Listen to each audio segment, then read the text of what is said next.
ஸ்தோத்திரம். கர்த்தர் உங்களை ஆசீர்வதிப்பாராக.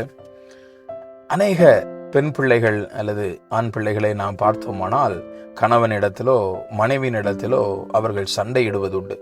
நீங்கள் என்னுடைய பெற்றோர்களை பற்றி இப்படி எல்லாம் சொன்னீர்களானால் நடக்கிறதே வேற.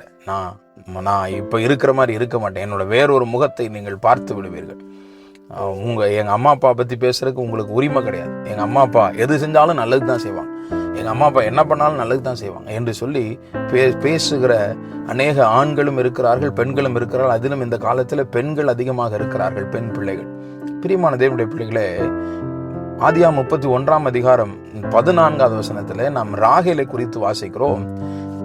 ராகேலும் லேயாலும் சேர்ந்தே சொல்லுகிறார்கள் தன்னுடைய தகப்பனை குறித்து, எங்கள் தகப்பன் வீட்டிலே இனி எங்களுக்கு பங்கும் சுதந்திரமும் உண்டோ. இது எதற்கான பதில் என்றால், யாக்கோபு சொல்லுகிறார், உங்களுடைய தகப்பன் இப்படி என்னை ஏமாற்றி விட்டார் 10 முறை செய்தும், ஆனாலும் ஆண்டவர் அவருடைய கரங்களில் ஒப்பு கொடுக்கவில்லை என்று சொல்லி அவர் சொல்லுகிறார். சொன்னதற்காக அவர்கள் பதில் சொல்லுகிறார்கள், ஆமாம் உண்மைதான், நம்முடைய தகப்பன் இப்படி செய்திருக்க கூடாது என்று சொல்லி. பிரியமான தேவனுடைய பிள்ளைகளே, முதலாவது உங்களுடைய வாழ்க்கையில் வர வேண்டியது உங்களுடைய வாழ்க்கை துணை தான். உங்களுக்கு அடுத்து உங்களுடைய கணவனோ உங்களுடைய மனைவியோ தான். உங்களுடைய பெற்றோர் உங்களுடைய கணவனை குறித்து தவறாக பேசினார், உங்களுடைய பெற்றோரிடத்துல இப்படி எல்லாம் பேசாதீங்கன்னு சொல்லுங்க, அவங்க தான் எனக்கு முக்கியம்னு சொல்லுங்க.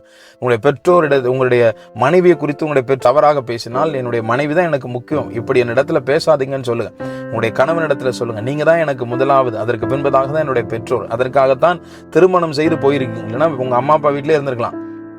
உன்னுடைய மனைவியின் இடத்துல சொல்லுங்க, நீ தான் எனக்கு முக்கியம், அதற்கு பின்பதாகத்தான் என்னுடைய பெற்றோர் என்று சொல்லி. இங்க லேயாலும் ராகேலும் சொல்லுகிறார்கள் பாருங்கள், ஆமாம் என்னுடைய தகப்பன் செய்தது தவறுதான். பிரியமான தேவனுடைய பிள்ளைகளே, நம்முடைய வாழ்க்கை துணைதான் முதலாவது, அதற்கு பின்பதாகத்தான் பெற்றோரும் மற்ற எல்லாரும்.